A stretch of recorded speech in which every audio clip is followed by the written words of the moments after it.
दशमस्कन्ध अष्टाविंश अध्याय। नन्दादयस्तु तं दृष्ट्वा परमानंद निवृत्ताः कृष्णञ्च तत्र छन्दोभिः स्तूयमानं सुविस्मिताः। নন্দাদিগণ বৈকুণ্ঠ লোক দর্শন করে পরমানন্দে পরিপূর্ণ হলেন এবং সেখানে বেদাধিষ্ঠাত্রী দেবতাগণ শ্রীকৃষ্ণের স্তুতি করিতেছেন দেখে পরম বিস্মিত হলেন। পরমহংস পরিব্রাজকাচার্য কুল মুকুটমণি শ্রীল সুখদেব গোস্বামী চরণ প্রাপবিষ্ট গঙ্গা তটে দেবর্ষি মহর্ষি রাজর্ষিবৃন্দ পরিবেষ্টিত শ্রীল পরীক্ষিত মহারাজের সভায় যে রূপেতে শ্রীমদ্ ভাগবত কথা কীর্তন করিয়াছিলেন, প্রভুপাদ রাধাবিনোদ গোস্বামী মহোদয় তাহার শ্রী ভাগবতামৃত বর্ষণী টিকাতে তাহারই যাহা আস্বাদনী দিয়াছেন, প্রসঙ্গত অধুনা তাহাই আলোচিত হইতেছে। নন্দ উপনন্দ ইত্যাদি ব্রজবাসীগণ নন্দ মহারাজের নিকট বরুণ দেবীর বৈভব এবং সেই বরুণ দেব কর্তৃক শ্রীকৃষ্ণের স্তুতি নতি শরণাগতি ইত্যাদি সেসব বৃত্তান্ত শ্রবণ করে শ্রীকৃষ্ণের যে কি জাতীয় বৈভব হতে পারে, অর্থাৎ বরুণ দেবীরই এই জাতীয় বৈভব, সেই বরুণ দেব যখন শ্রীকৃষ্ণের স্তুতি নতি করছেন শরণাগতি করছেন, তাহলে তাঁর বৈভব আরো অনেক অনেক বিশাল হবে। সেই বৈভব দেখবার জন্য মনে মনে তাহাদের আকাঙ্ক্ষা জাগরিত হয়েছিল। ভক্ত বাঞ্ছা কল্পতরু শ্রী ভগবান তাহাদের সেই বাসনা মনোবাসনা অন্তরে জেনে তাহা পূরণ করেছিলেন। সে সম্বন্ধে গতকাল আমরা যৎকিঞ্চিত আস্বাদনের প্রয়াস পেয়েছি। ব্রজবাসীগণ তাহাদের যে স্বরূপ তত্ত্ব, তাহারা যে জীবতত্ত্ব নয়, তাহারাও শ্রী ভগবানের মতন নিত্য পার্শ্বদ, স্বরূপ শক্তির তাহারা প্রকাশ, লীলা পার্শ্বদ। তাহারা শ্রীকৃষ্ণ লোকের লোক, তাহাদেরও লোক, অর্থাৎ তাহাদের নিবাস স্থান। এ সমস্ত তাহারা প্রকট লীলার মাধুর্য আস্বাদনের নিমিত্ত, অর্থাৎ মাধুর্য আস্বাদন করানোর নিমিত্ত সমস্ত কিছুই বুঝে বিস্মৃত হয়েছিলেন। তাই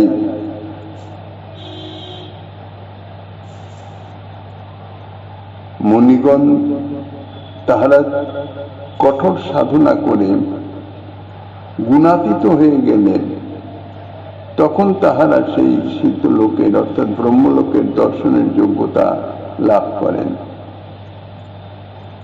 কিন্তু ব্রজবাসী পার্শ্বদগণ তাহারা স্বতঃপ্রবৃত্ত অর্থাৎ স্বভাবতই তাহারা গুণাতীত, তাহাদের কোনো শরণাগতির অপেক্ষা নাই। সর্বেশ্বর শ্রীকৃষ্ণের চরণে শরণাগত ব্যক্তিগণ গুণাতীত না হলেও কৃষ্ণ কৃপায় দর্শন করতে পারেন। এটি শ্রীকৃষ্ণের কৃপার মহিমা। গীতাতে বলেছেন, মাঞ্চ যোগ্যাবিচারেণ ভক্তি যোগেন সেবতে সগুণান সমতিতৈতান ব্রহ্মগুয়ায় কল্পতে। যাহারা একান্ত ভক্তিবশত আমার সেবা করেন, তাহারা গুণমুক্ত হয়ে যান, অর্থাৎ গুণাতীত হয়ে যান এবং ব্রহ্মভাব প্রাপ্ত হন, অর্থাৎ সর্বং খল্লিদং ব্রহ্ম। সর্বত্রই সেই আমাকে তাহারা অনুভব করেন, আমার যে সর্বব্যাপকত্ব। তাই কবিরাজ গোস্বামীপাদ বলেছেন, যাহা যাহা নেত্র পড়ে তাহা ইষ্ট স্ফুরে। স্থাবর জঙ্গম দেখে না দেখে তার মূর্তি, যাহা যাহা নেত্র পড়ে তাহা ইষ্ট স্ফূর্তি। অর্থাৎ এই প্রাকৃত জগতের যা কিছু, যদিও তাহা নাচবান প্রাকৃত, কিন্তু তাহা শ্রী ভগবান ব্যতি অতিরিক্ত আর কিচ্ছু নয়, সবই তাঁর স্বরূপ। সেই জন্য যারা একান্ত ভক্ত, সর্বতভাবে শরণাগত, যাহাদের দেহাবেশ গেহাবেশ ইত্যাদির সম্বন্ধে কোনো লেশামাশ নাই, শুধুমাত্র ভগবৎ সেবা আবেশই যাহাদের হৃদয়ে বিরাজমান, তাহারা প্রাকৃত সত্য রজ তময় 3 গুণের অতীত হয়ে যায়। তাহারা সর্বত্রই তাহাদের ইষ্ট অর্থাৎ সেই ভগবানকেই তাহারা দর্শন করে, অনুভব করে। ব্রজবাসী গোপগণও তাই, তাহারা নিরন্তর কৃষ্ণ সেবায় রত, তাহাদের কোন রকমের স্বভাবতই তাহারা প্রাকৃত গুণমুক্ত। ইতিপূর্বে তাহাই আস্বাদন করা হয়েছে যে ইহাদের দেহ প্রাকৃতবৎ হলেও কিন্তু প্রাকৃত নয়। জীবের দেহ প্রাকৃত পঞ্চভূতাত্মক, তাহা ত্রিগুণময়, কিন্তু ব্রজবাসীগণের দেহ প্রাকৃতবৎ মনুষ্যবৎ হলেও তাহা প্রাকৃত নয়, অপ্রাকৃত চিন্ময় বিশুদ্ধ সত্যের পরিণতি।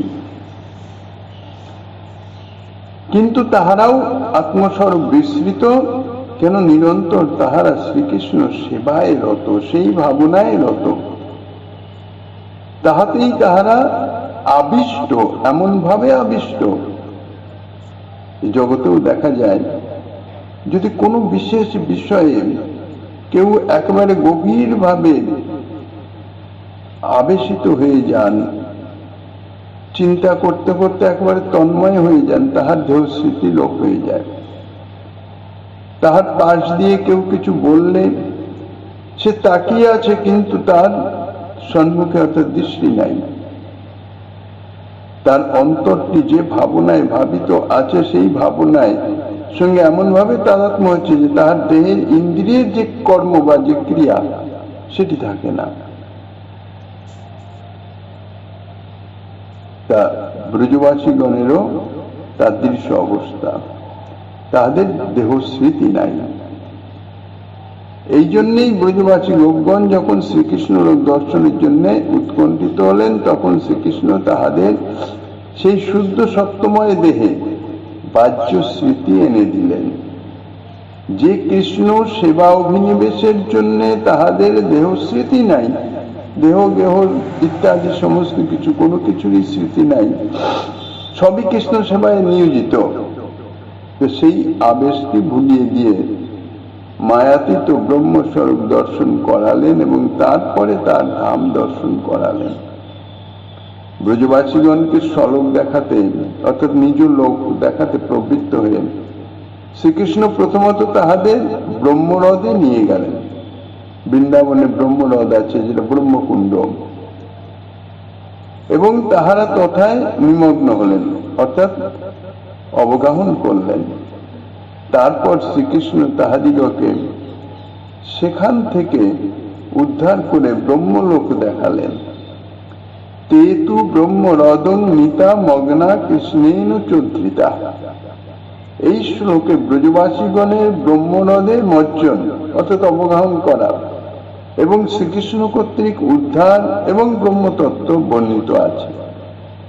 এই শ্লোকের ব্রহ্মহ্রদ এবং ব্রহ্মলোক সম্বন্ধে শ্রীধর সাইপাদ এবং বৈষ্ণব দর্শনিকার তাঁরা যা বলেছেন তাতে জানা যায় ব্রহ্মহ্রদ শব্দের অর্থ এখানে নির্বিশেষ ব্রহ্মস্বরূপ, এবং ব্রহ্মলোক শব্দের অর্থ হচ্ছে শ্রীকৃষ্ণ ধাম অর্থাৎ নিত্য গোলক ধাম। এই শ্লোকের ব্যাখ্যা প্রসঙ্গে শ্রীধর সাইপাদ বলেছেন, ব্রহ্মৈব হ্রদবৎ হ্রদ তত্র নিমগ্নস্য বিশেষ বিজ্ঞান অভাবাৎ তৎ ব্রহ্মহ্রদং তে তু নিতা প্রাপিতাস তস্মিন নিমগ্নাস্য। হ্রদ যেমন অতল স্পর্শ এবং দুরবগাহ, তাহাতে অবগাহন করা যায় না, অত্যন্ত গভীর। ব্রহ্মবস্তু সেই রূপ, অতল স্পর্শ অর্থাৎ ব্রহ্মের কোনো শেষ নাই, অসীম, এবং সেই ব্রহ্ম জ্ঞান সম্যক রূপে কেহ লাভ করতে পারে না। তো সেই রূপ এখানে হ্রদের উপমা দিয়ে ব্রহ্মবস্তুর স্বরূপ প্রদর্শন করানো হয়েছে। শ্রীকৃষ্ণ প্রথমত ব্রজবাসীগণকে এই প্রাকৃত জগৎ থেকে অপ্রাকৃত ব্রহ্মরূপে উপস্থাপিত করলেন। এই জগৎ প্রাকৃত জগতে প্রকট লীলায় তাহারা অবস্থান করিতেছেন, প্রপঞ্চের সঙ্গে মিশ্রিত হয়ে প্রাপঞ্চিক ভাবে তানাদের সেই প্রাপঞ্চিক বা প্রপঞ্চ বা প্রাকৃত যে ভাব সেটি দূরীভূত করে দিলেন। হ্রদে পতিত ব্যক্তি যেমন তাহাতে নিমগ্ন হয়ে যায়, অর্থাৎ নিমগ্ন মানে ডুবে যায়, তাহার চতুর্দিকে শুধু হ্রদের জলই থাকে, তাহারা তৎকালে হ্রদ ব্যতীত অন্য কোনো বিষয়ের জ্ঞান তাহাদের থাকে না, কেন হ্রদের মধ্যে সর্বতভাবে অর্থাৎ হ্রদের জলে সর্বতভাবে নিমজ্জমান ডুবে আছে। সেইরূপ ব্রজবাসীগণকেও শ্রীকৃষ্ণ যখন ব্রহ্মস্বরূপে উপস্থিত করলেন তখন তাহারা তাহাতে নিমগ্ন হয়ে গেলেন, অর্থাৎ ব্রহ্মস্বরূপের মতন হয়ে গেলেন। সর্বং খল্লিদং ব্রহ্ম, সবকিছুই ব্রহ্ম সত্যতে স্বরূপ, সেই অনুভব তাহাদের প্রাপ্ত হল, ব্রহ্মময় হয়ে গেলেন। তারপর তারা সেখান থেকে তারপর শ্রীকৃষ্ণ তাহাদিগকে সেখান থেকে উদ্ধার করে ব্রহ্মলোক দর্শন করালেন। শ্লোকস্থ যে আছে ব্রহ্মণ লোকং, এই অংশের ব্যাখ্যায় শ্রীধর স্বামীপাদ বলেছেন ব্রহ্মণস্তস্যৈব লোকং বৈকুণ্ঠাখ্যাং দদৃশুরিতি। ব্রজবাসী লোকগণ ব্রহ্ম অর্থাৎ কৃষ্ণের বৈকুণ্ঠ নামক লোক অর্থাৎ ধাম তাহা দর্শন করলেন। সাধারণত বৈকুণ্ঠ বলতে আমরা নারায়ণের ধাম সেটাই বুঝি, কিন্তু যে কোনো ভগবত ধাম সবই বৈকুণ্ঠ নামে অভিহিত, যেখানে কোনো কুণ্ঠা নাই, অর্থাৎ কোন রকমের প্রাকৃতত্বের কোনো আভাস নাই, তাই কোন রকম কুণ্ঠা নাই বলেই তাহা বৈকুণ্ঠ। আর সমস্ত ভগবত ধামই বৈকুণ্ঠ লোক। এই সমস্ত ভগবত ধাম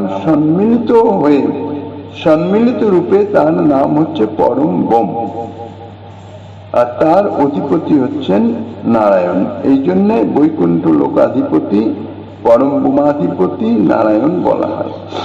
এই যে অনন্ত ভগবত স্বরূপের অনন্ত বৈকুণ্ঠ অর্থাৎ অনন্ত ধাম, তাহার সর্বোপরি বিরাজিত হচ্ছেন শ্রীকৃষ্ণের ধাম, শ্রীকৃষ্ণের বৈকুণ্ঠ, যেখানে ব্রজেন্দ্র নন্দন শ্রীকৃষ্ণ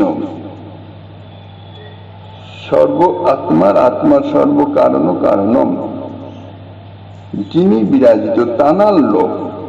সেই যে লোক তার আলাদা নাম আছে গোলক, গোলক ধাম। তা গোলক ধামও বৈকুণ্ঠ নামে অভিহিত এই জন্যে যে সেটি ভগবত ধাম।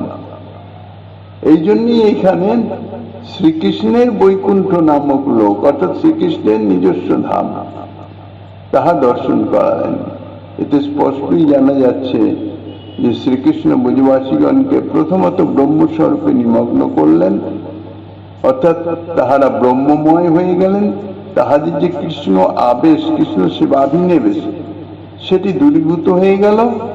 তাহাতে তাহাদের সর্ববিধ প্রাকৃত ধারণা বিলুপ্ত হয়ে গেল। তারপর তিনি তাহাদিগকে বৈকুণ্ঠ লোক দর্শন করালেন। শ্রীধর স্বামীপাদ এরকম ভাবে এই শ্লোকের আশ্বাদনী দিয়েছেন। এবার বৈষ্ণবাচার্য বর্য শ্রীপাদ জীব গোস্বামী এই শ্লোকের লঘুতোষ নীতিকায় তিনি বলেছেন ব্রহ্ম পূর্বোক্ত প্রকৃতামভিব্যক্তকাশং যত তদেব দুরবগাহত্বাদিনা হ্রদ ত্বং নিতা সশকতা তদনুসন্ধানং গমিতাস তত এব তে মগ্নাঃ তন্মাত্রানুভবাবস্থামপি প্রাপ্তাঃ পুনস্তস্মাদপি তেনুদ্ধৃতা প্রথমজাং সামান্য কারো তৎস্ফূর্তিম অতিক্রম্য সর্বশক্তাভিব্যক্তা বিশেষ কারো তৎস্ফূর্তা উৎকর্ষিতঃ সন্ত ব্রহ্মণ নরাকৃতি পরম ব্রহ্মণ তস্যৈব লোকং দদৃশু চক্ষুষামপি সাক্ষাৎকৃতবন্তঃ।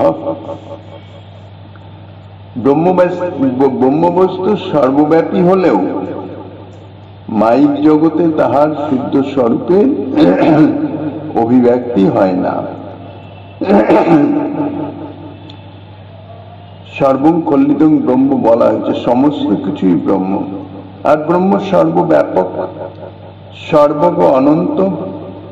সে কথা বললে মায়িক জগতের যা কিছু সমস্তই ব্রহ্ম। কিন্তু মায়িক জগতের এই যে মায়ার যে মুগ্ধতা, যে আবরণের থেকে শক্তি, তাহার দ্বারা এমন ভাবে আবরিত থাকে যে ব্রহ্ম স্বরূপের যে শুদ্ধ অপ্রাকৃতত্ব তাহার অভিব্যক্তি হয় না, তো প্রকাশ হয় না, অনুভূতি হয় না। মায়িক জগতের অতীত যে শুদ্ধ সচ্চিদানন্দ বস্তু অগাধ জলপূর্ণ হ্রদের ন্যায় দুরবগাহ বলে তাহাকে ব্রহ্মহ্রদ বলে আখ্যা দেওয়া হয়েছে। শ্রী ভগবান ব্রজবাসী গোপগণকে সেই ব্রহ্মহ্রদে নিয়ে গেলেন, অর্থাৎ অচিন্ত শক্তি প্রভাবে তিনি তাহাদিগকে শুদ্ধ সচ্চিদানন্দ স্বরূপের অনুভূতি প্রদান করলেন। তারপর ব্রজবাসীগণ তাহাতে নিমগ্ন হয়ে গেলেন, অর্থাৎ তাহাদের তখন আর শুদ্ধ সচ্চিদানন্দ বস্তু ব্যতীত অন্য কিছুই অনুভব গোচর হলো না, ছিল না। ব্রহ্মময় হয়ে গেলেন, অর্থাৎ শ্রী ভগবানের যে অপ্রাকৃত স্বরূপ সচ্চিদানন্দ তাহাতে নিমগ্ন হয়ে গেলেন।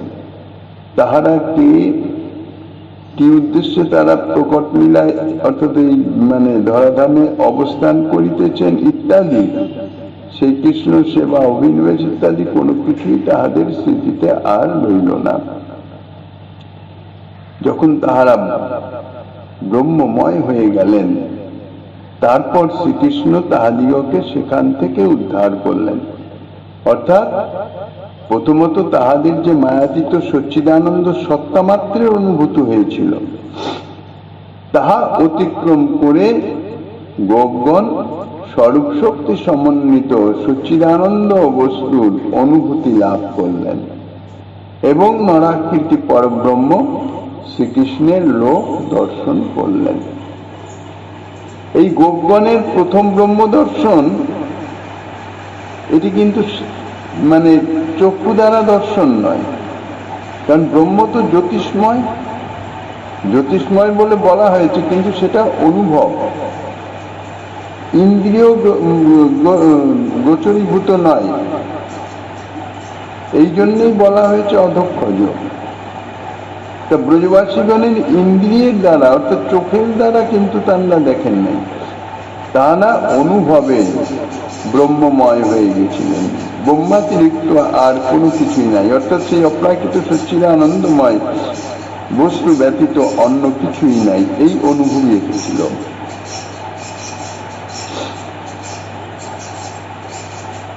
তারপরে যখন শ্রীকৃষ্ণ লোক দর্শন করলেন, অর্থাৎ নরাকৃতি পরব্রহ্ম শ্রীকৃষ্ণের যে ধাম, সেটি সাকার স্বরূপ, সেটি শুদ্ধ সত্য অর্থাৎ অপ্রাকৃত ইন্দ্রিয় গোচর। সেই জন্য সেই যে কৃষ্ণ লোক তার চাক্ষুষ প্রত্যক্ষ দেখলেন সাকার স্বরূপ।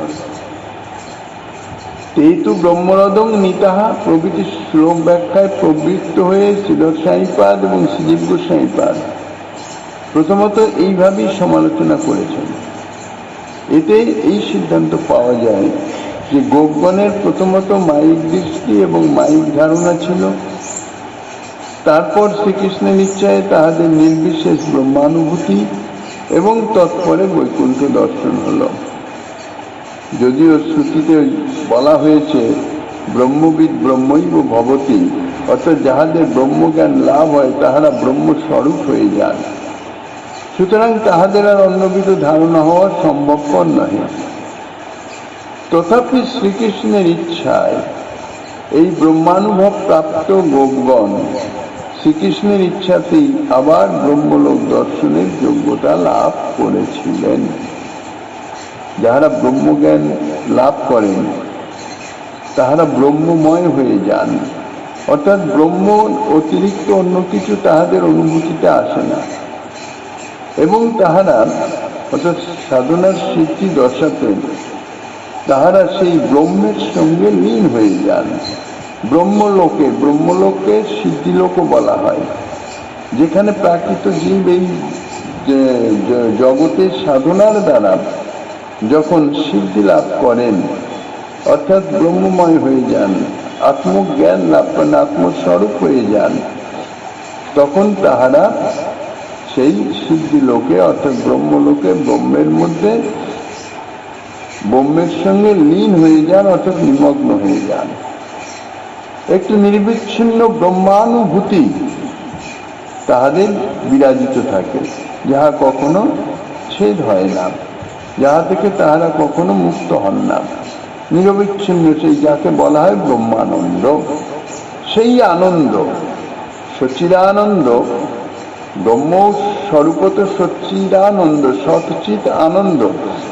তো সেই আনন্দের অনুভূতি তাহার হতে থাকে নিরন্তর, আর ব্রহ্মের অনুভূতি আর অন্য কিছু নাই, কেননা নিরাকার, তাহার কোনো আকার নাই, শুধু অনুভব করতে, অনুভবের মাধ্যমে তাহা অনুভূত হয়, অর্থাৎ গোচরীভূত হয়। কিন্তু শ্রীকৃষ্ণ লোক সেটি সাকার স্বরূপ। যাহারা একবার ব্রহ্মের সঙ্গে লীন হয়ে যান, তাহারা কিন্তু আর কখনো শ্রীকৃষ্ণের সাকার স্বরূপ বা শ্রীকৃষ্ণের লোক ইত্যাদি দর্শনের যোগ্যতা থাকে না। এখানে ব্রজবাসীগণকে শ্রীকৃষ্ণ তাঁর কৃপাশক্তি দিয়ে প্রথমে ব্রহ্মলোক দর্শনের যোগ্যতা লাভ করে দিয়েছিলেন, অর্থাৎ ব্রহ্মানুভব প্রাপ্ত হয়েছিলেন। তারপর ব্রহ্মলোক অর্থাৎ শ্রীকৃষ্ণের ধাম দর্শনের যোগ্যতা লাভ করিয়ে দিয়েছিলেন। এই শ্লোক সমালোচনায় জানা যায় যে ব্রহ্মানুভূতি হচ্ছে চরম প্রাপ্তি নহে। মোক্ষ বলতে যা বোঝা যায়, ধর্ম অর্থ কাম মোক্ষ, এই চারি সাধনা, চারি পুরুষার্থের কথা বলা হয়। এই চারি পুরুষার্থের মোক্ষ বলতে অর্থাৎ এই ব্রহ্মানুভূতি, ব্রহ্মের সঙ্গে লীন হয়ে যাওয়া, ব্রহ্মানন্দ প্রাপ্ত হওয়া। কিন্তু তত্ত্বত যদি বিচার করা যায়, এই ব্রহ্মানুভূতি চরম প্রাপ্তি নহে। অর্থাৎ ধর্ম তো কাম মোক্ষ, এই মোক্ষই যে মোক্ষরূপ যে পুরুষার্থ, তাহাই সর্বশেষ বা সর্বশ্রেষ্ঠ নহে। যার জন্যেই শ্রীমন্ মহাপ্রভু স্বরূপে তিনি পঞ্চম পুরুষার্থ, অর্থাৎ এই চারি পুরুষার্থের অতীত পঞ্চম পুরুষার্থ যে প্রেম, তাহা প্রকাশ করেছেন, তাহা জগতে দেখিয়েছেন, দান করেছেন। সেই যে প্রেম, সেই প্রেমের দ্বারা শ্রীকৃষ্ণকে পাওয়া যায়, শ্রীকৃষ্ণ লোক পাওয়া যায়। গোপগণকে প্রথমে ব্রহ্মানুভূতি দিলেন, দিয়ে তারপরে তাদের শ্রীকৃষ্ণ লোক দর্শন করালেন। অর্থাৎ ব্রহ্মানুভূতির পরবর্তী অবস্থা হচ্ছে ব্রহ্মলোক, অর্থাৎ শ্রীকৃষ্ণ লোক প্রাপ্তি। ব্রহ্মভূত প্রসন্নাত্মা ন শোচতি ন কাঙ্ক্ষতি সম সর্বেষু ভূতেষু মদ্ভক্তিং লভতে পরাণ। গীতাতে শ্রী ভগবান বলেছেন যে যাহাদের চিত্ত প্রসন্ন এবং যাহারা সর্বভূতের সমদৃষ্টি সম্পন্ন এবং যাহাদের নষ্ট দ্রব্যের জন্য কোনো শোক হয় না, অলভ্য বস্তুর জন্য কোনো আকাঙ্ক্ষাও থাকে না, তাদৃশ ব্রহ্মভূত ব্যক্তিগণ আবার ভগবানে ভক্তি লাভ করেন। সুতরাং ব্রহ্মলাভের পরেও যে কিছু প্রাপ্য বস্তু আছে, তাহা এই গীতা বাক্যেও সমর্থিত হচ্ছেন, অর্থাৎ বলছেন তত্ত্বত ভক্তি সাধনায় প্রথমে ব্রহ্মানুভূতি হতে হবে, অর্থাৎ জড়জাগতিক সমস্ত আবেশ থেকে মুক্ত হতে হবে। গুণাতীত অবস্থাটাই হচ্ছে ব্রহ্মানুভূতির অবস্থা, সর্বভূতে সমদৃষ্টি সম্পন্ন। এই অবস্থা থেকে উন্নীত হয়ে গিয়ে তবেই প্রেম স্তরে পৌঁছানো যায়, অর্থাৎ প্রেম ভক্তি লাভ হয়। সুতরাং যে ব্রহ্মভূত ব্যক্তি, যাহাদের ব্রহ্ম অনুভব হয়েছে, তাহাদের এতাদৃশ অবস্থা। তাহারা ন শোচতি ন আকাঙ্ক্ষতি, তাহাদের কোনো শোকও নাই আর কোনো কিছু আকাঙ্ক্ষাও নাই। তাহারা সর্বভূতে সমভাবাপন্ন, অর্থাৎ ভজন করতে করতে যখন এতাদৃশ অবস্থা আসবে, তখন সে ভগবানের ভক্তি মহারানীর কৃপা লাভ করবেন। মদ ভক্তি লভতে পরাম, অর্থাৎ সেই পরাভক্তি বা কেবলা ভক্তি বা শুদ্ধা ভক্তি বা প্রেম ভক্তি, সেটি তখন প্রাপ্ত হবে, তার আগে না। প্রাথমিক অবস্থায় যাহা সকাম ভক্তি বলা হয়, বিধি ভক্তি বলা হয়, সেইগুলি প্রাপ্ত হবে। সেটি হচ্ছে ভক্তির সাধনা। কর্মমার্গ, জ্ঞান মার্গ, যোগ মার্গ, ভক্তি মার্গ, চারি মার্গের সাধনা আছে। সেই ভক্তি মার্গের সাধনা, এটা হচ্ছে প্রাথমিক অবস্থা।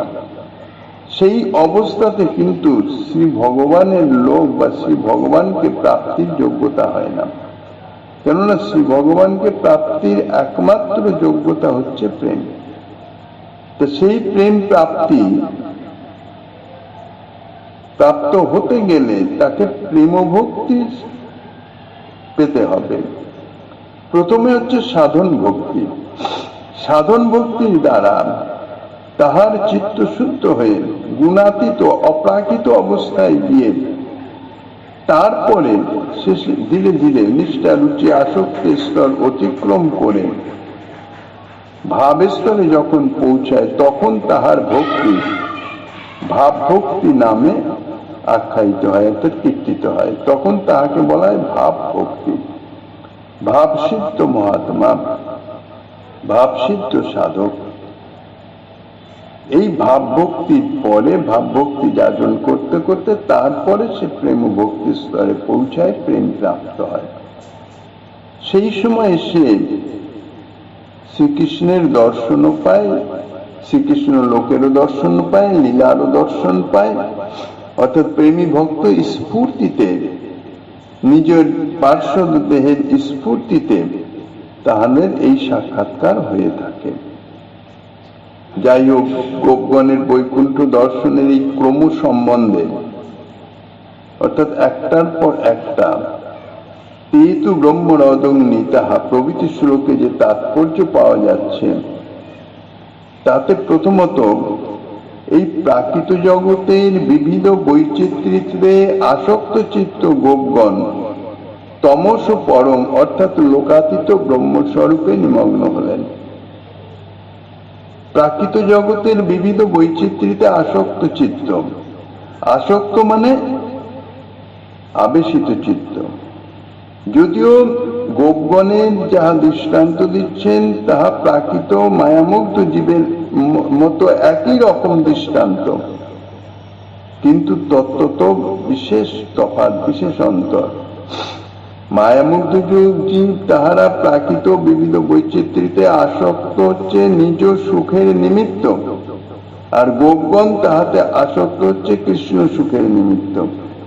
এই যে তারতম্য বা তফাৎ, এটি কিন্তু বিশেষভাবে স্মরণীয়।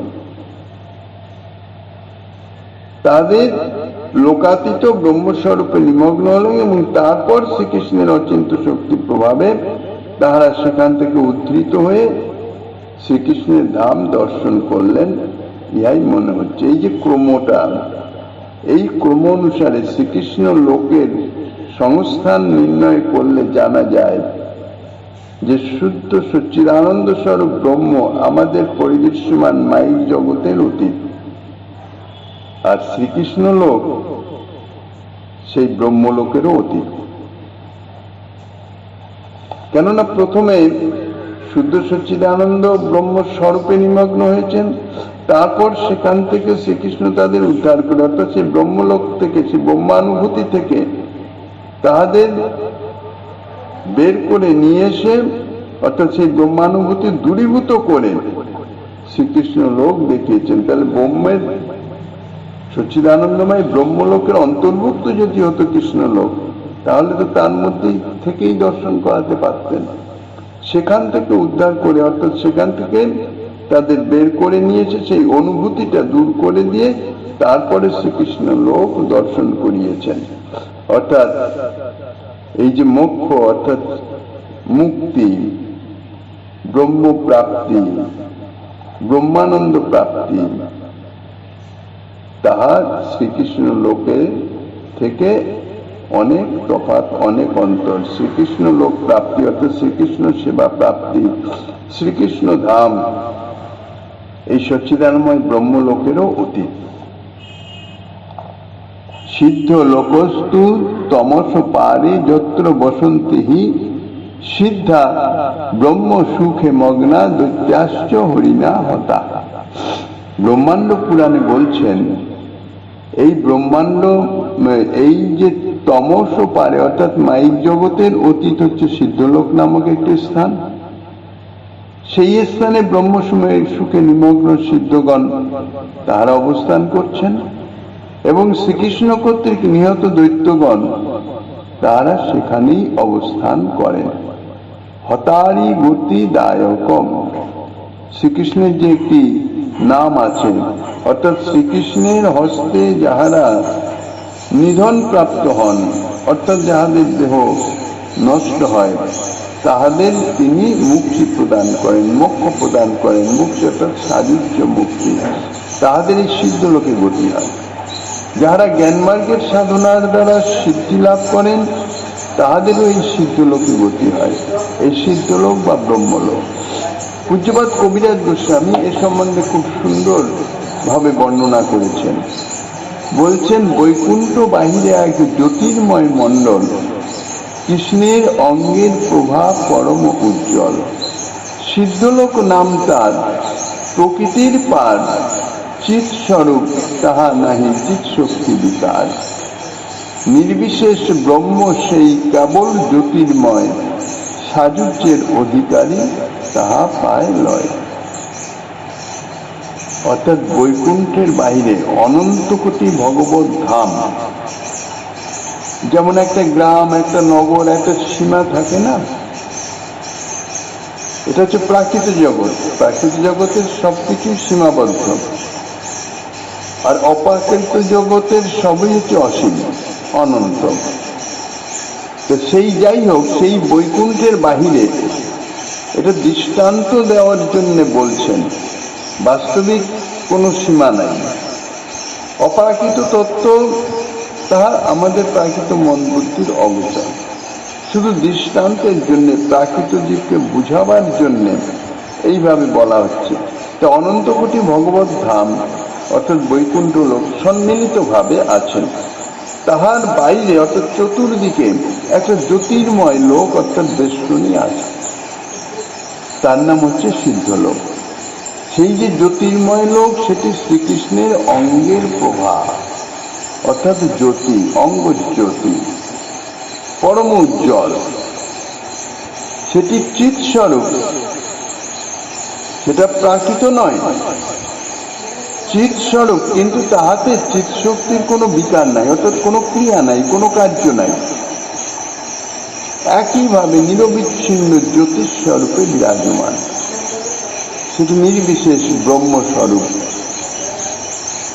শুধু জ্যোতির্ময় ব্রহ্ম, নির্বিচ্ছিন্ন, কোন রকম তাতে বৈচিত্র্য নাই, বিকার নাই।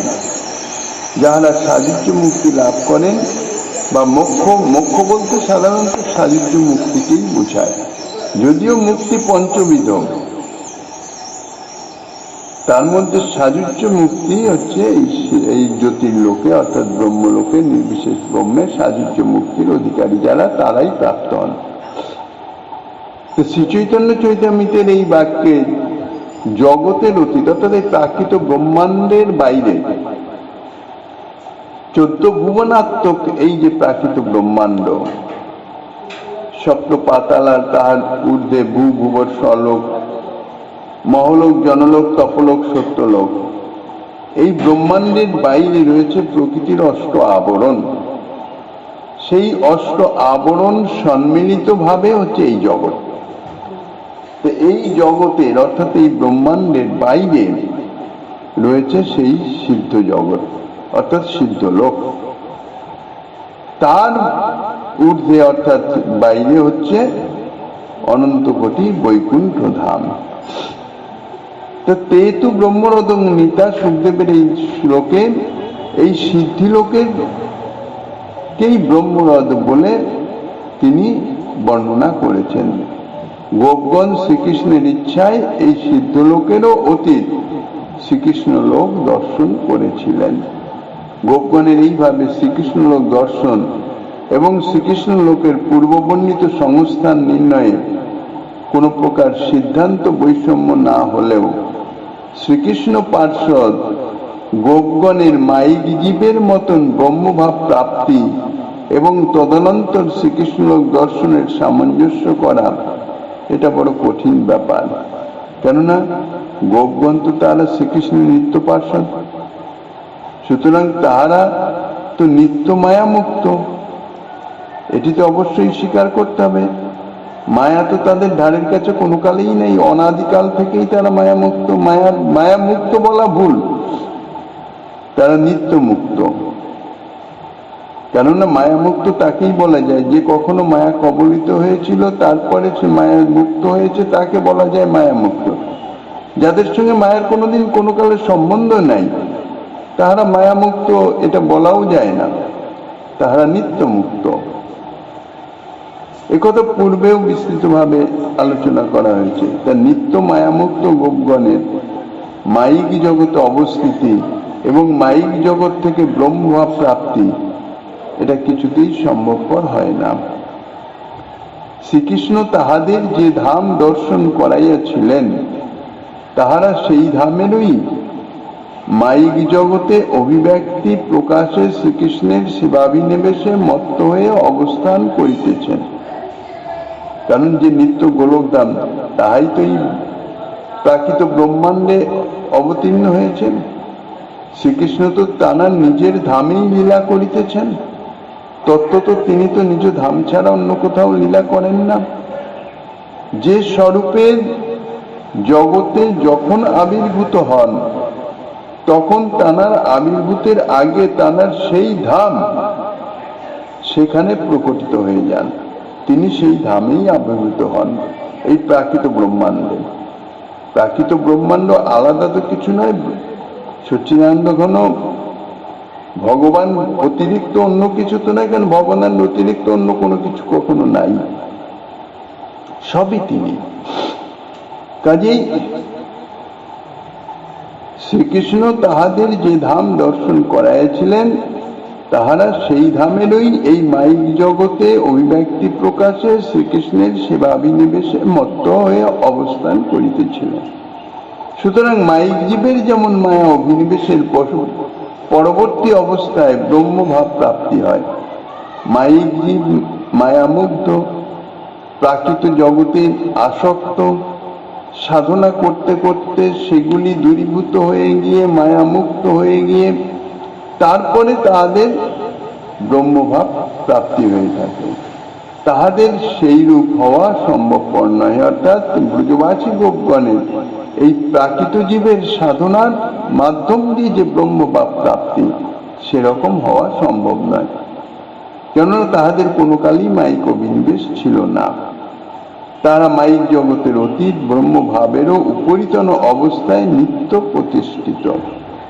মায়ামুক্ত হয়ে ব্রহ্মানুভূতি লাভ মায়াবদ্ধ জীবের পক্ষে শ্রেষ্ঠ হলেও শ্রীকৃষ্ণ সেবারত ভক্তগণের পক্ষে তাহা কদাপি শ্রেষ্ঠ নহে। কেননা শ্রীকৃষ্ণ লোকে অবস্থিত হয়ে শ্রীকৃষ্ণ সেবাধিকার লাভের নিম্ন স্তরে ব্রহ্মানুভূতির স্থান নির্দিষ্ট করা হয়েছে। অর্থাৎ যাহারা শ্রীকৃষ্ণের সেবা অধিকার প্রাপ্ত হয়েছেন তাহারা এই ব্রহ্মানুভূতি সম্পন্ন ব্রহ্মজ্ঞান সম্পন্ন জানারা তাঁদের থেকে অনেক অনেক শ্রেষ্ঠত্বের স্থানে অবস্থিত। সুতরাং শ্রীকৃষ্ণ পার্ষদ গোপগণের শ্রীকৃষ্ণ সেবাভিনিবেশ থেকে নিম্ন স্তরে এসে ব্রহ্মানুভূতি লাভ এবং তৎপরে আবার শ্রীকৃষ্ণ দর্শনের এর সামঞ্জস্য রক্ষা করা বড় কঠিন হয়ে যায়। এই জন্য তে তু ব্রহ্মরদমিতা এই শ্লোকের ব্যাখ্যা করতে গিয়ে শ্রী দশাইপাদ এবং শ্রীজীব গোস্বাইপাদ বৈষ্ণব দার্শনিকগণ তারা দুই প্রকারের ব্যাখ্যা করেছেন। প্রথম প্রকার ব্যাখ্যায় এই ব্রহ্মভাবের কথা বর্ণিত আছে। দ্বিতীয় প্রকারের যে ব্যাখ্যা করেছেন তাহাতে কিন্তু এই ব্রহ্মভাবের কথার কোনো চিহ্নই নাই। তেতু ব্রহ্মরদং নিতা এই শ্লোকের দ্বিতীয় ব্যাখ্যায় শ্রীদর্শাইপাদ বলেছেন, অথবা অক্রূর যত্র দৃষ্টবান তস্য যমুনা হ্রদস্য ব্রহ্মহ্রদ ইতি নাম তং হ্রদং নিতা সন্ত ব্রহ্মণ লোকং দদৃশু। শ্রীকৃষ্ণ পার্ষদ ব্রজবাসী গোপগণ স্বভাবতই মায়ামুক্ত এবং শ্রীকৃষ্ণ প্রেম পূর্ণ হৃদয়। সুতরাং মায়ামুক্ত জীবগণ যেমন তীব্র সাধন অনুষ্ঠানের দ্বারা মায়ামুক্ত হয়ে নির্বিশেষ ব্রহ্ম স্বরূপানুভূতি লাভ করেন, তাহাদের পক্ষে তাহা সম্ভবপর নাই। কেননা মায়াবদ্ধ জীব যখন মায়ার পীড়নে অধীর হয়ে ওঠেন, অর্থাৎ তিতাব জ্বালায় জর্জরিত হয়ে যান, তখনই তাহারা মায়ামুক্তির জন্য তীব্র সাধন অনুষ্ঠান করেন এবং সেই সাধন অনুষ্ঠান করতে করতে যখন সিদ্ধি দশায় পৌঁছান, মায়ামুক্ত হয়ে যান, তখন তাহারা স্বরূপানুভূতি লাভ করেন, ব্রহ্মস্বরূপ ব্রহ্মজ্ঞান তাহাদের লাভ হয়। কিন্তু যাহারা নিরন্তর পরব্রহ্ম শ্রীকৃষ্ণের সেবানন্দে পরিপূর্ণ এবং সর্বদা তাহার সঙ্গ সুখানুভব করিতেছেন, তাহাদের কখনো প্রাকৃত জীবের ন্যায় মায়ামুক্ত হয়ে নির্বিশেষ ব্রহ্মস্বরূপানুভূতির লালসা কিংবা প্রয়োজন কখনো হতে পারে না।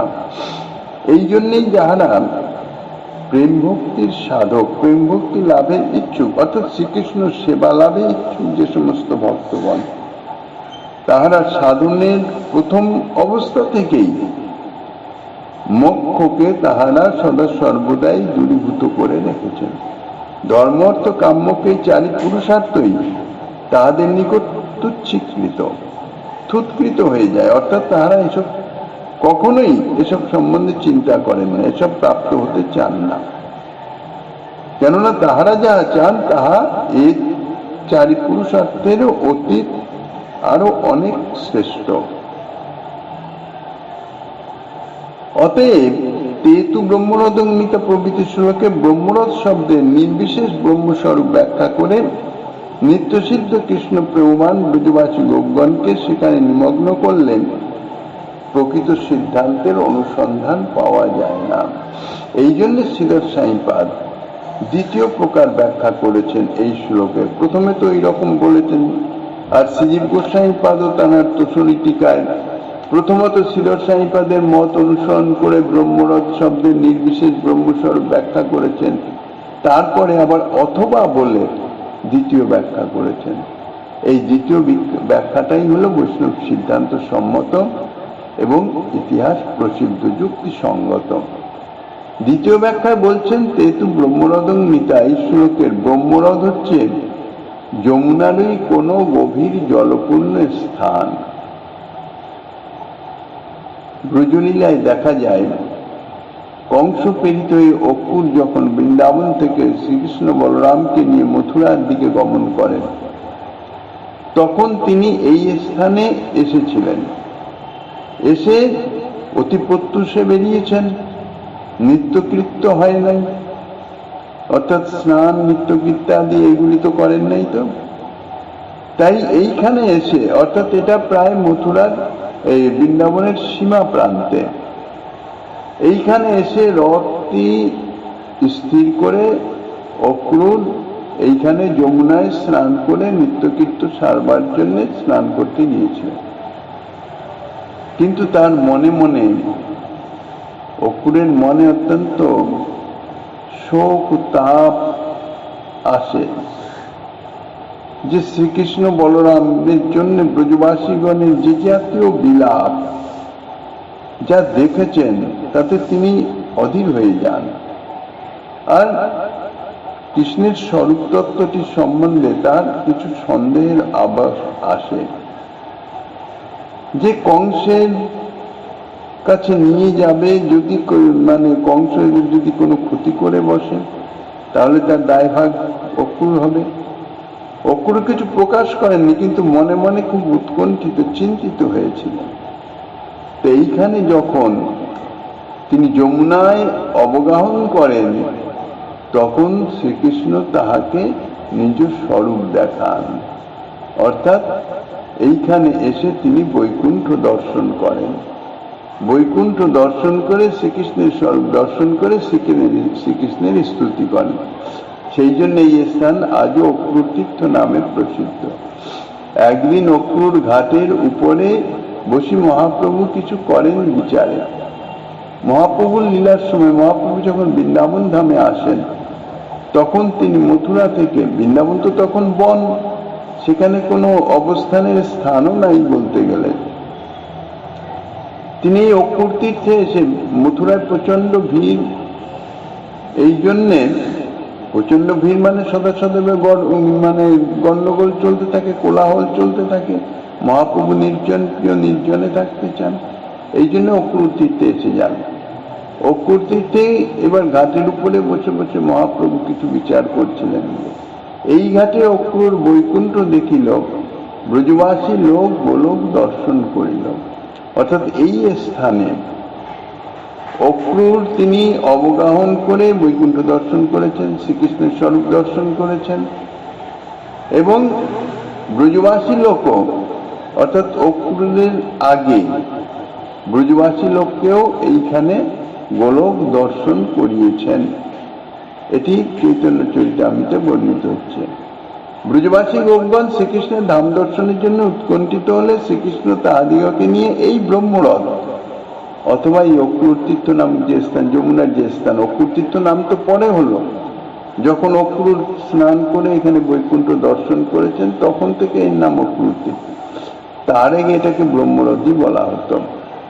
এই স্থানে আসলেন এবং তাহাদিগকে সেখানে যমুনা অবগাহন করতে বললেন। অক্রূরের মতন যমুনা অবগাহন করলে ব্রজবাসীগণ শ্রীকৃষ্ণের আদেশ মতন সেই ব্রহ্মতীর্থে অবগাহন করে উঠলেন এবং পরম অনির্বচনীয় গোলকধাম দর্শন করালেন। বৈষ্ণব আচার্য বৈদ্য শ্রীপাদ জীব গোস্বামীর সম্বন্ধে তার শ্রীকৃষ্ণ সন্দর্ভে বলেছেন, ব্রহ্মরথ হচ্ছে অক্রূর তীর্থেরই নামান্তর। শ্রীকৃষ্ণ তার পরম প্রিয় ব্রজবাসীগণকে নিজলোক দেখাবার জন্য সেই স্থানে নিয়ে এসেছিলেন। তারপর ব্রজবাসীগণ শ্রীকৃষ্ণের আদেশে সেই স্থানে অবগাহন করে উঠলেন, শ্রীকৃষ্ণের গোলকধাম দর্শন করলেন। যদিও গোলকধাম বৃন্দাবনেরই প্রকাশ বিশেষ এবং বৃন্দাবনের যে কোনো স্থান থেকেই শ্রীকৃষ্ণ ব্রজবাসী গোপগণকে তাহা দেখাতে পারতেন, কেননা বৃন্দাবন ধাম শ্রীকৃষ্ণের ধাম, অপ্রাকৃত, সর্বগ, অনন্ত, বিভু, সর্বব্যাপী। শ্রীকৃষ্ণ যেমন সর্বব্যাপক তত্ত্ব, তাঁর ধাম বৃন্দাবন সেই রকম সর্বব্যাপক তত্ত্ব। বৃন্দাবনের যে কোনো স্থানেই থেকে যে কোনো ভগবত ধাম তাহা ইত্যাদি দর্শন করানো যায়, অর্থাৎ সেইখানে সেই ধাম প্রকট হতে, কারণ সর্বব্যাপক তো এই বৃন্দাবন ধাম। 84 ক্রোড় সেটা তো একটা সীমার মতন বলা হয়, কিন্তু তত্ত্ব তো ইহা সর্বব্যাপক। এই জন্যে যে কোনো স্থান থেকেই দেখাতে পারতেন। তথাপি অক্রূর তীর্থের মহিমাটিকে জগতে ঘোষণা করবার জন্য অথবা লীলা কৌতুক আস্বাদনের জন্য শ্রীকৃষ্ণ ব্রজবাসী গোপগণকে সেখানে নিয়ে গিয়ে গোলক দর্শন করালেন। শ্রীকৃষ্ণ যখন ব্রজবাসী গোপগণকে এই রূপে গোলক দর্শন করালেন তখন তাহারা পরমানন্দে পরিপূর্ণ হলেন। তাহারা দেখলেন যে তাহাদেরই কৃষ্ণ সেই মহাবৈভবময় গোলকধামে অবস্থান করিতেছেন এবং মূর্তিমান বেদাধিষ্ঠাত্রী দেবগণ তাহার স্তুতি করিতেছেন। অক্রূর যেমন দেখেছিলেন যমুনায় অবগান করে শ্রীকৃষ্ণ, বলদেব চন্দ্র ছত্রধারী ইত্যাদি সেই স্বরূপ সবাই স্তবস্তুতি করিতেছেন, সেই স্বরূপ। তাতে প্রেমবান নন্দগোপ প্রভৃতি ব্রজবাসীগণ শ্রীকৃষ্ণের বৈভব দেখে তারা কিন্তু সেই ঐশ্বর্যে বিচলিত হলেন না। শুদ্ধ ভক্তি এটাই হচ্ছে বিশেষ তারতম্য। অক্রূর যেমন স্তব স্তুতি দণ্ডবত প্রণতি ইত্যাদি করতে শুরু করেছিলেন এবং শ্রীকৃষ্ণ স্বয়ং ভগবান সেই ভরসা তার মনে আসলো এবং কংসবধ সম্বন্ধে নিশ্চিত ধারণা করে নিলেন। কিন্তু ব্রজবাসী গোপগণ তা করলেন না। তাদের যে বিশুদ্ধ ভাব, বিশুদ্ধ মাধুর্য সম্পন্ন ভাব, যেখানে ঐশ্বর্যের প্রকাশ নেই, তার কিন্তু কোনো পরিবর্তন হলো না। তবে শ্রীকৃষ্ণের এই জাতীয় বৈভব স্তবস্তুতি এসব দেখে তাদের ভাবটি কিরকম হলো? বলছেন যে কোন সম্রাটের পিতা যেমন তাহার পুত্রের বৈভব দেখে আনন্দ লাভ করেন, কিন্তু তার যে পিতৃত্ব বা সম্রাট যে তার পুত্র, এই ভাব দূরীভূত হয় না। ব্রজবাসীগণ ঠিক সেইরূপ পরমানন্দ সাগরে নিমগ্ন হলেন। শ্রীকৃষ্ণের নিত্য ধাম গোলক সর্বব্যাপী, তাহার প্রপঞ্চগত প্রকাশ হচ্ছে শ্রীবৃন্দাবন, অপ্রপঞ্চগত প্রকাশ হচ্ছে গোলক। তার মধ্যে শ্রীবৃন্দাবন প্রেম ও সেবাময়, আর গোলক ধাম হইতেছে পরম বৈভবময়। ব্রজবাসী গোপগণ প্রেম ও সেবা প্রকাশ হতেই পরম বৈভব প্রকাশ দেখতে উৎকণ্ঠিত হয়েছিলেন। তাই শ্রী ভগবান এইভাবে তাহাদের সেই মনোবাঞ্ছা পূর্ণ করলেন। এইভাবে শ্রী সুখদেব গোস্বামীপাদ শ্রীকৃষ্ণের ব্রজবাসীগণকে গোলকধাম দর্শন তাহা বর্ণনা সমাপন করে এখানে অষ্টবিংশ অধ্যায়ে সমাপ্তি করলেন।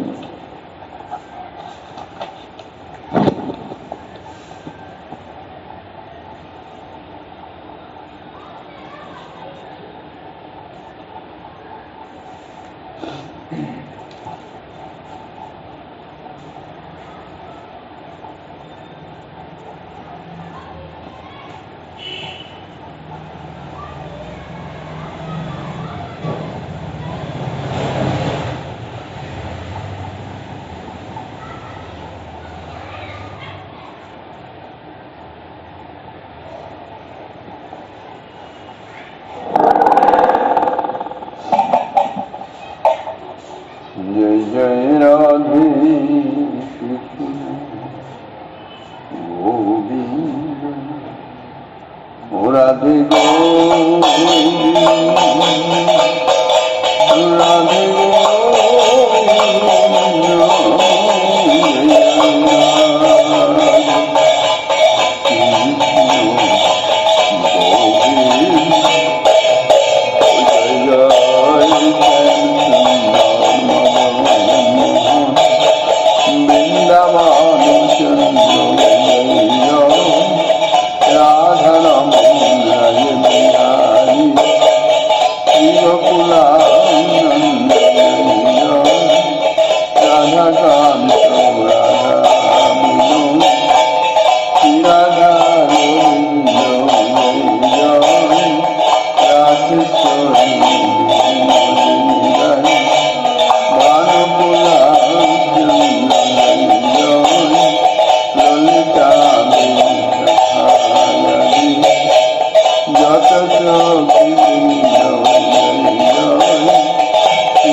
জ্বালানো হয়েছিল উপরে জয়েন্ট দিদি কল খোলা রেখে চলে গেছে, পরে সব জল পড়ে গেছে, এখন জল নাই।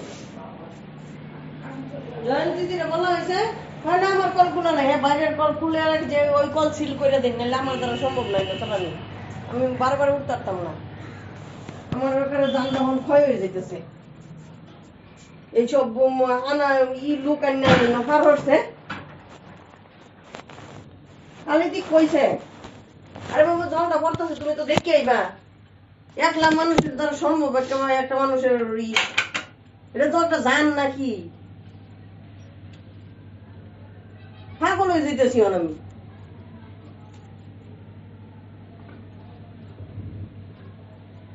বাপরে বাপ, মানুষের সহযোগিতা দূরে থাক। কোথায় গেছে? ওরবার গেছে। হ্যাঁ বলছি জয়ন্তী দি কোথায় গেছে? কোনটা গেছে? কখন? সেই কলটা সিল করে দেন, প্রায়ই খোলা থাকে কিন্তু। কোনটা? উপরের ওই যে বেসিনের কলটা, 3 তলা।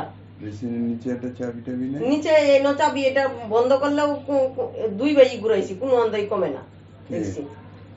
ওই যে বেসিনের নিচে? বেসিনের নিচে না, এই নিচে যে ওই কলটাই সিল করুন আপনি,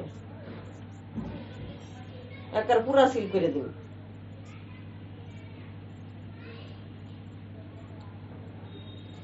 প্রায় খোলা থাকে, জানি জল উঠছিন সবটা বন্ধ হয়েছে। কারেন্ট আইসে থেকে আমি ছাড়ছি, ছাড়ার থেকে পড়তেছে, কেটা দেখছে পরে কালি দিতে কেউ মারে কইতাছে তো জল পড়তেছে, কার কল খোলা। পরে জয়ন্তী দিও কইছে, জয়ন্তী দিকে আমার কল খোলা নাই। বেসিনটা তো আর ওনার কল না। বেসিনটা তো উনি ছাড়া আর কেউ ব্যবহার করে না, 3 তলা, আর একটা প্রাণীও বেসিন ধরে না উনি ছাড়া। উনি বাসন খোলায়, এই খোলায়। এ কোথায়? পরিমল বাবা বহুত আগেই চলে গেছে, উনি মাত্র বাইরে লোক। জয়ন্তী দি কিছুক্ষণ হয়েছে শেষে বাইরেছে। আরে বাবা বলছে তুমি তো গিয়ে দেখে আইবা। এই আমার দেই আমার শরীরে এরকম খারাপ লাগতেছে, আমি শুয়ে শুয়ে ভাত শুনছি। এই দৌড়াইতে হইছে আমার, মাথাটা মনে আমার আর দেয় না। তো তুই দৌড়াইতে গেলি কেন? এখানে পাম্পটা বন্ধ করে দিচ্ছিস? কোনহানের পাম্প বন্ধ করে দিতাম? নিচে এই এই চাবি বন্ধ করছি, হয় না। কোন চাবি? এমনি চাবি। বাইরের যে এসে চাবি? হ্যাঁ, এটা বন্ধ করলে হবেই, হবে না কেন? বন্ধ হয় না তো। হচ্ছে না দেখছি। কোনটা কোনটা করলে কি হয় কেডা জানে। পাম্প তো বন্ধ হয়, পাম্প কারেন্ট নাই আর চলবো কি?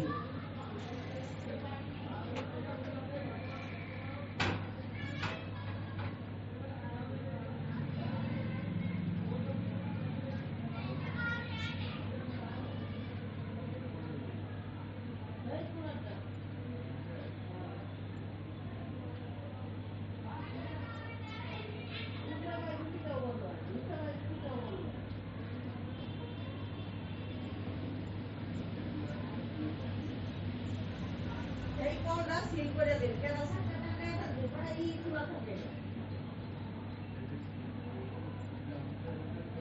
হ্যাঁ, বাবা করে কোনটা সিল করে দিল। আবার পরে ভিতরে যে ওটা তো খোলা খোলা লোক তো দিয়ে দিল।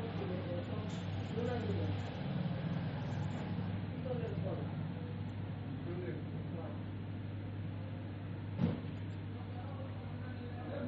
ওই করে তো আর দরকার নাই, এটা বন্ধ করে দিল।